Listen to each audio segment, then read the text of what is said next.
Thanks so much to everybody who's joining.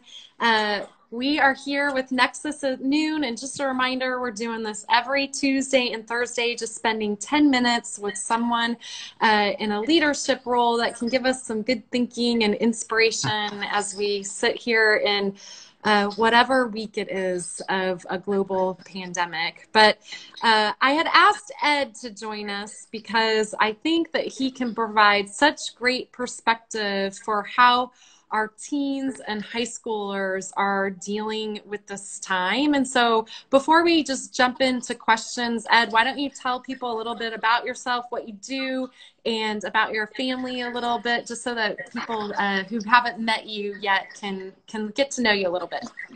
Yeah, absolutely. So I met my wife, Jen. We've been married 20 years this August, which is crazy. I've got two daughters. One in high school, one in middle school. I was a middle school teacher for 12 years, 9 of which were in Colorado while we lived in Colorado Springs, and then 3 when we first moved here about 10 years ago to Charlotte. We lived just down in Waxhaw, so I worked for 3 years for a middle school there. And all the while, since we moved here, I was attending Ridge Church, which Nexus Cowork is a close partner with. And it was kind of cool. I was volunteering with the middle and high school students. My wife was as well. And then over about a course of 2.5-year conversation with Patrick Mitchell, who was on here the other day, I ended up coming on staff with Ridge as their student director. So I've been doing that since September of 2013. So this September will be 7 years I've been over the middle and high school program at Ridge. And so pretty crazy. We've got a team of about almost 40 volunteers that serve on a weekly basis, and probably about 100, close to 130 students active on our rosters that would attend at least once a month to our Sunday morning stuff. So that's great. Yeah. Well, let's jump in. What do you think, Ed, just during this time, and I mentioned it even in the post that we put out there, people who are in high school or middle school, there's a lot that they're dealing with right now. They've got online school, so many events being canceled, and for some really big events, things like sports and proms and all of those things. What do you feel like is a really good way to engage with everyone right now in the midst of this kind of significant change for everybody? It's interesting because I am experiencing this 2 ways. Like I'm experiencing this as a student director who has this, this ministry that I lead through these individuals. And so I have an idea of how I hope to engage these students in my ministry, but then I'm dealing with this as a parent as well. And I'm watching it happen and watching my high schooler, my middle schooler experience it. And I think like in this time, and I would say this is kind of our approach as well through our ministry and as a parent, is I think the first way that we would engage with a student is we would think about what is it they're already doing? Where are they already? What do they spend their time? Where are their interests? And I guess it kind of all boils back. I guess I need to take one step back before that. Our dream always is to create a relationship. And I think that's what I think of through my ministry, but that's also what I think of through my relationship with Lily and Annie, my daughters. Yeah. And Jen and I have always kind of fought for a relationship. Like the end game is, and we talk about this at Ridge a lot in our family ministries, the end game is relationship. Like that's ultimately what we want. I think as parents, what we want as well. And so if I want to create a relationship with my students or my child, one of the greatest opportunities to do that is to show an interest in the things they're interested in. Yeah. And so for our ministry's sake, I mean, man, we have a lot of fun. Like it's not like people probably think of church and they think of, memorizing Bible verses and, and just talking about Bible stories and stuff, which we obviously talk about these things a lot. But it's always in how it affects their everyday life. Like, how does this, what's going on in your everyday life? How does this actually apply to what you're living, what you're doing, what you're interested in? And then we're always bringing in things that they're interested in. And right now, we are realizing they are interested in cereal. Like breakfast cereal. Yeah, we last night just completed, we did a week and a half tournament, the King of Cereals, and we did a kind of a March Madness in April. We did a March Madness tournament through Instagram Live, where we pitted 32 different cereals against one another, and they had the chance to go on and vote and just comment on and argue in the comments and all of that stuff around what cereal was best. And last night we crowned Cinnamon Toast Crunch king of all cereal. So sounds controversial. Yeah, it does. I would add one thing to like this kind of showing an interest in what your students are interested in. I don't think don't fake it. Like, don't go on and suddenly start researching everything about, like Call of Duty Modern Warfare and then start, talking those kinds of things with your kid. I think while that's not going to hurt, I would suggest asking them to teach you. Tell them you're interested. You read a little something and it made you curious, and then ask them to show you what they're into, show you their Pinterest boards, show you their TikTok dances that they're learning. Like, give them a chance to teach you something. And I think engaging with them through what they're into is always going to be a win, always. Yeah, that's great. I love this idea of asking them versus just assuming, right? Yeah. So right now during this time, it can be hard, I think, for teens and for middle schoolers to know, like, what should their purpose be, like, in the midst of all of this. School is kind of maybe not as long of time. You can get it done a couple hours and you have a lot of free time potentially on your hands. How are you thinking about that? And what would be some recommendations that you've been having conversations with high school and middle school students about in that realm? This is also a fairly complicated thing, because I think whatever I say, I think is probably applicable to you and I and to anybody, that are not teenagers as well. Sure. But I think, man, you're so right. What I'm finding is that they really are, my daughters included, finishing their schoolwork as quickly as they possibly can, which they're finding is actually it's not taking that long. And then they have huge chunks of their day and their week that are open.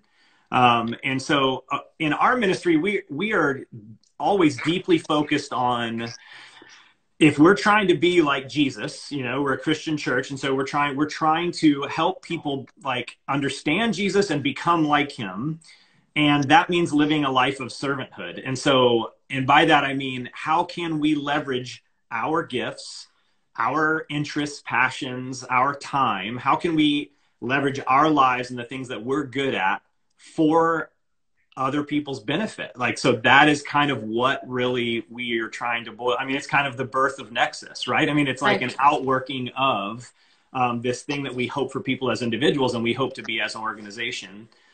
And so I think, I don't know, one of the things that I'm finding is, number one, man, our tolerance for extended attention seems to be less and less. I know mine is. And so I'm giving a lot of grace to my daughters and to our students, even not expecting them to, we go live a couple times a week, and I really don't, there's no guilt in our ministry ever, but there's certainly not any about like whether they're logging into that or not or whatever. We're giving them space and allowing them to feel what they feel.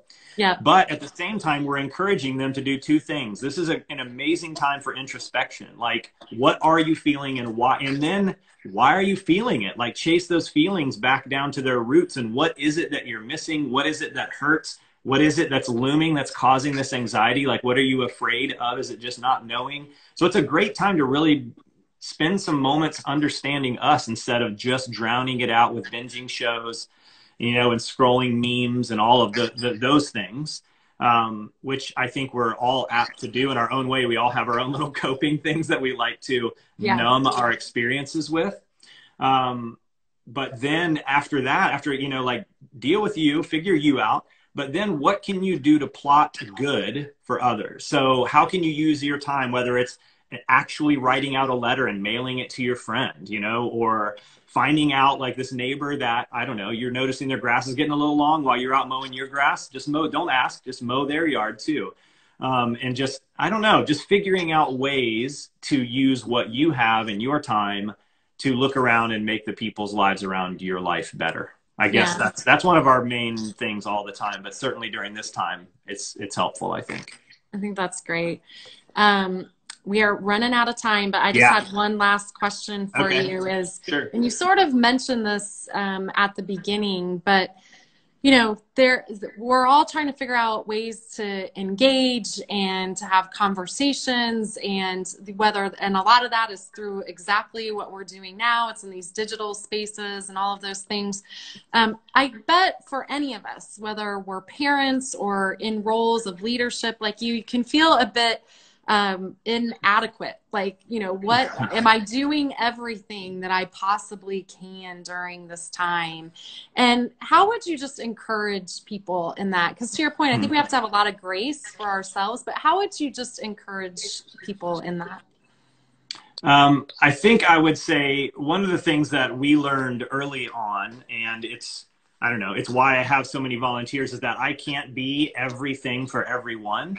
And so as the director over the program, what I want to do is that whole doing good for others. I want to give other people the opportunity, give them the ability to have purpose and do good for these students. And so it was our dream to put like a caring, trusted adult, at least one, if not two, hopefully two, in every single one of these students' lives that show up. Yeah. And so I think there's a couple of things. I think the being present. So as a parent, just being present. You don't always have to have the right thing to say. You can just sit. My wife, Jen, and our oldest daughter sat on the front porch all afternoon yesterday and just crafted and talked about whatever came to mind, but just being present. But then also realizing that you can't be everything for your student, and allowing, particularly as they become teenagers, since that's specifically what we're talking about, the role of a parent begins to change. And if the goal is relationship, ultimately, you want to do what you can to create relationships, but you also want to get as many other trusted voices as you can present in their lives and allow those trusted people to also be present with your student during this time. And I would say that's all the time, not just quarantine advice. That's like our role changes from protector at the beginning to kind of like teacher during the middle. And then as you become a parent of teenagers and you're leading teenagers in any way, you become a coach. And it's more like, hey, have you thought about this? Let me speak into this if you're willing to hear. Would you be open to me commenting on something that I just saw or heard you say? Or, we kind of take on even more of a coaching role, hoping to maintain that relationship with our students as they move on. And so, I don't know, I would just say, just realize you are limited. Give yourself that grace. You can't be everything. You can't be their chemistry teacher and their counselor. You let some people play the roles that they were made to play in the life of your teenager. And use those positions to make them a better person day after day after day, I guess. So I don't know if any of this is helpful. I was going to say it's been super helpful, a good packed 12 minutes or so. We're going to post this for others to see and keep it up on Nexus and Nexus Cowork. But thank you so much. I think it's just great perspective that you provide. And hopefully we'll see each other live sometime soon. I know. I miss people at the Cowork. There's some faces I really miss seeing around there. So hopefully we do get to be together. So thanks for inviting me on, Christine.